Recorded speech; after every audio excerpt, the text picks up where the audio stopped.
नमस्कार मित्रांनो, आज 4/10/2024 आणि BMS BHMS ची आपली जी महाराष्ट्र सीईटी सेलची लिस्ट आहे तर ती पब्लिश झालेली आहे। पण आता विषय असा झाला की या लिस्टला जर आपण काळजीपूर्वक बघितलं तर कट ऑफ वर कोणताही इफेक्ट जास्त जाणून नाही राहिला। कट ऑफ खाली यायचा तर तो वर जाताना दिसून राहिला। कारण काय तर MBBS चा कट ऑफ वाढला तर त्यामुळे MBBS वाले जे मुलं आहे तर ते BMS च्या चॉईस फिलिंग मध्ये मागच्या राऊंड मध्ये आलेले दिसतात। सेकंड राऊंड मध्ये आता महाराष्ट्रामध्ये जर तुम्हाला BMS करायचंय, तुमचा स्कोअर कमी आहे तर महाराष्ट्रामध्ये आता चान्सेस खूप कमी बाकी आहे। कारण काय तर तिसरा राऊंड आणि नंतर मग चौथा राऊंड आणि नंतर मग तुमचं काउन्सिलिंग यावर्षीचं संपून जाईल।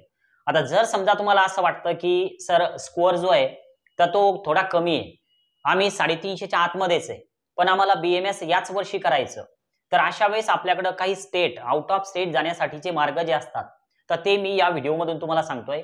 तर या आउट ऑफ स्टेट मध्ये जर तुम्हाला जायचं झालं तर तुमचं फी स्ट्रक्चर नेमका किती यायला पाहिजे, तुमचा स्कोअर किती असायला पाहिजे, तुमचा PCB किती यायला पाहिजे आणि सोबतच ज्यावेळेस पण आपण आउट ऑफ स्टेट BMS चा विचार करतो तर त्यावेळेस आपण कोणकोणत्या गोष्टींवर लक्ष द्यायला पाहिजे तर हे खूप महत्त्वाचं आहे।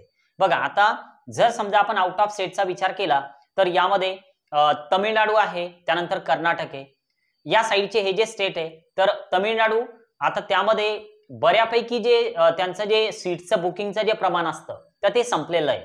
दरवर्षी आपण तमिळनाडूला बरेच विद्यार्थी पाठवतो, यावर्षी ते खूप लवकर त्या ठिकाणी फुल झालं। तमिळनाडूमध्ये जास्तीत जास्त 1 ते 1.25 लाख पर इयर मध्ये ऍडमिशन होते, पण यावर्षी सुद्धा त्यांनी 1.5 लाख पर इयर पर्यंत त्यांचं फी स्ट्रक्चर ठेवलेलं होतं। आणि एवढा असून सुद्धा आपले महाराष्ट्राचे जे काही मुलं होते की त्यांना माहिती होतं की सर आमचा नंबर महाराष्ट्रामध्ये लागणार नाही, तर त्यामुळे त्यांनी तमिळनाडू लवकर बुक करून घेतलं। आता राहिला प्रश्न कर्नाटक। कर्नाटकचे मित्रांनो 2 राऊंड संपलेले आहे आणि कर्नाटकमध्ये आता जो तिसरा राऊंड होणार आहे तर त्यामध्ये जर तुम्हाला जायचं झालं तर महाराष्ट्रामध्ये जो वाढलेला कट ऑफ आहे तर त्याचा इफेक्ट आता कर्नाटकवर 100% होणार, त्या साइडचे पॅकेजेस वाढणार। तर त्यामुळे कर्नाटकमध्ये जर तुम्हाला जायचं झालं तर कर्नाटकच्या ज्या सीट्स आहेत मग त्या मॅनेजमेंट म्हणजे अदर कोटा सीट असेल किंवा NRIच्या सीट असतील तर त्या ठरवून घेऊन नंतर मग कॉलेज सोबत तुम्ही डील करून नंतर काउन्सिलिंग करायला पाहिजे। कर्नाटकच्या तिसऱ्या राऊंडचं रजिस्ट्रेशनचं शेड्यूल आज 4 ऑक्टोबर रोजी येण्याचं बाकी आहे, ते अजून काही दिवसामध्ये येऊ शकतं। तर BMS साठी कर्नाटकमध्ये सुद्धा तुम्ही भाग घेऊ शकता। आता यानंतर आपल्या व्हिडिओचं ज्या पद्धतीने टायटल आहे की साधारण एक कमी बजेटमध्ये आपल्याला अजून BMS कुठं करता येईल कमी स्कोअरला, तर बघा आता समजा MP हे आम्ही मागच्या वर्षीपर्यंत MP स्टेटमध्ये बऱ्याचशा विद्यार्थ्यांचे ऍडमिशन त्या ठिकाणी काउन्सिलिंग मधून त्या झाल्यात, म्हणजे आम्ही ऍडमिशन करून देतो असं पब्लिकली किंवा कॉलवर कधीच आम्ही बोलत नाही। जिजाऊ अकॅडमी मधून जी पण ऍडमिशन होते तर ती तुमच्या स्कोअर नुसार होते आणि तुम्हाला जो स्कोअर आहे तर त्यानुसार जी चॉईस फिलिंग होते तर त्यानुसार कॉलेज अलॉटमेंट होत असतात। तर त्यामुळे ऍडमिशन करून देणारे आम्ही कोणीच नाही, तुमची ऍडमिशन ही तुमच्या स्कोअर नुसार होणार आहे। मग आता यामध्ये MPचं यावर्षीचं काय झालं की MP साइडला पण कॉम्पिटिशन वाढलेली आहे आणि MP मध्ये बरेच कॉलेजवाले जे आहेत, सर्वच्या सर्व नाहीत पण खूप कॉलेजवाले जे तर ते एक्स्ट्रा फीची डिमांड करतायत। तर त्यामुळं महाराष्ट्रामध्ये जी सीट आपल्याला मॅनेजमेंट मधून घ्यायचं काम पडतं तर त्यापेक्षा थोडं कमी मध्ये MP मध्ये बसू शकतं। पण यावर्षी MP मध्ये थोड्या कमी ऍडमिशन आम्ही फक्त ऑल इंडिया मधूनच त्या ठिकाणी काउन्सिलिंग मध्ये घेतल्या होत्या, पण स्टेट मधून थोडं आता एक रिस्की काम वाटून राहिलं MPचं। आता अजून एक स्टेट की ज्यामध्ये UP आहे, तर UP मध्ये मागच्या राऊंड मध्ये सुद्धा आता आज एक राऊंड लागला UPचा, तर UPचा कट ऑफ थोडा कमी आलेला आहे आणि सोबतच उत्तराखंड मध्ये सुद्धा आमचे काही विद्यार्थी मागच्या राऊंड मध्ये गेलेले आहेत फर्स्ट राऊंड मध्ये। आता जर समजा तुम्हाला MPच्या व्यतिरिक्त UP मध्ये ऍडमिशन करायची किंवा उत्तराखंड मध्ये ऍडमिशन करायची तर ती ऍडमिशन प्रक्रिया नेमकी कशी असते, आपण तिकडे जाऊन डायरेक्ट ऍडमिशन करू शकतो का, कारण काही फसवल्या जाऊ नये आपण, कुठं आपल्या सोबत जर समजा डॉक्युमेंट्स मध्ये काही झालं किंवा पैशांसोबत आपल्या काही त्या ठिकाणी फ्रॉड झाला तर विनाकारण वर्ष तर जाईलच, पैसाही जाईल। तर त्यामुळे थोडं काळजीपूर्वक ऐका। बघा UP मध्ये किंवा उत्तराखंड मध्ये कुठल्याही प्रकारचा डायरेक्ट ऍडमिशन हा प्रकार नाही, तुम्हाला जावं लागतं काउन्सिलिंग मधूनच। तर त्यामुळं तुम्ही एक प्रॉपर जर का काउन्सिलिंग जर का केली तर तीच फायद्याची ठरू शकते। मग यासाठी तुम्हाला कॉलेजची माहिती असणं गरजेचं आहे की UP मध्ये आपण कोणते कॉलेज चॉईस लिस्ट मध्ये ठेवायला पाहिजे, उत्तराखंडमध्ये जर जायचं झालं तर कोणते कॉलेज चॉईस लिस्टमध्ये ठेवायला पाहिजे. आता जर समजा आपण एक विचार केला तर कॉलेजची फीज किती पडते साधारण यूपी किंवा उत्तराखंड साईडला, आणि कॉलेजेस चांगले असतात का? बघा, सर्वच्या सर्व कॉलेजेस चांगले आहेत असं मुळीच नाही, पण काही ठराविक कॉलेज जर का समजा आपण सोडले तर इतर कॉलेजमध्ये चांगल्या प्रकारचं एज्युकेशन यूपी मध्ये सुद्धा होतं आणि उत्तराखंडमध्ये सुद्धा होतं.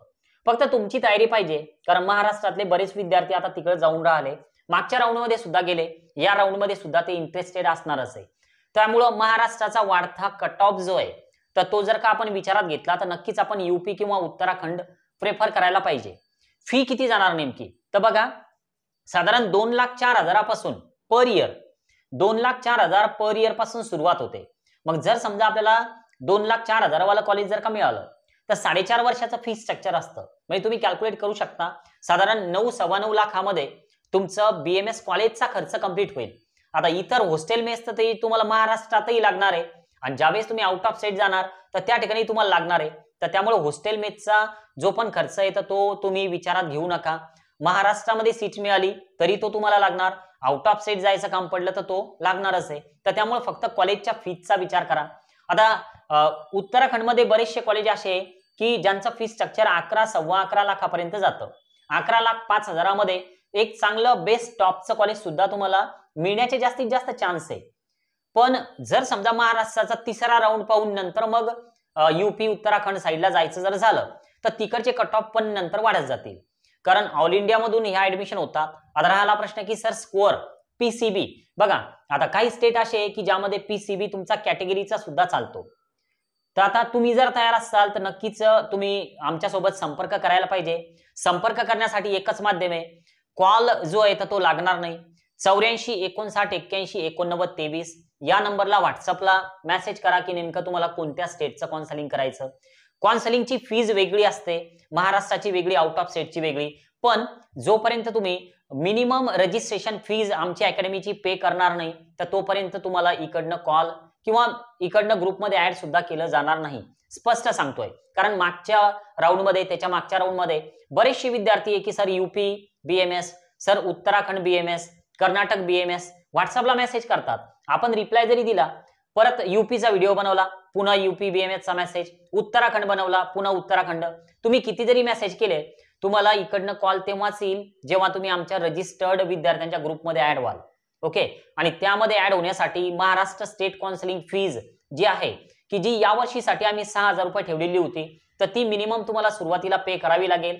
Out of state counselling fees वेगळी असते, ती तुम्हाला मेसेजमध्ये, व्हॉट्सअप मेसेजमध्ये कळवली जाईल. तुम्हाला त्या सगळ्या गोष्टी जर का पटल्या तर तुम्ही पुढचं काम जे आहे तर ते इकडनं करून घेऊ शकता. आउट ऑफ स्टेट तुम्हाला स्वतःला काहीही करायचं काम पडू देत नाही आम्ही.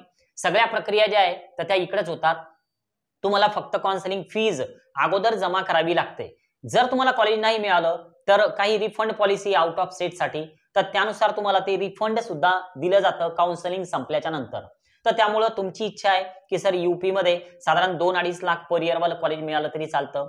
उत्तराखंडमध्ये सर आता जर आपण विचार केला की पतंजलीमध्ये जायचं सर, पण त्यासारखा स्कोअर लागेल ना तुमचा पतंजलीमध्ये जाण्यासारखा, तर त्यामुळे स्कोअर जर नसेल तर तुम्ही जे कॉलेज सांगताय तुमचं ड्रीम कॉलेज, तर ते स्कोअर नुसारच तुम्हाला मिळणार आहे. तर त्यामुळे तुम्ही काउन्सिलिंग फीस पे कराल आणि नंतर मग सर आम्हाला हेच कॉलेज पाहिजे, तर हा विषय होऊ शकणार नाही. मेरिट लिस्टनुसार अलॉटमेंट होतात, त्यामध्ये मॅन्युअली काहीही करता येत नाही, हस्तक्षेप कोणी करू शकत नाही. तर त्यामुळं पैसे घेईपर्यंत, तुमची काउन्सिलिंग फीस घेईपर्यंत तुमच्यासोबत अगोदर बोलायचं, सांगायचं, तर असं आम्ही कधीच करत नाही आणि करणार नाही.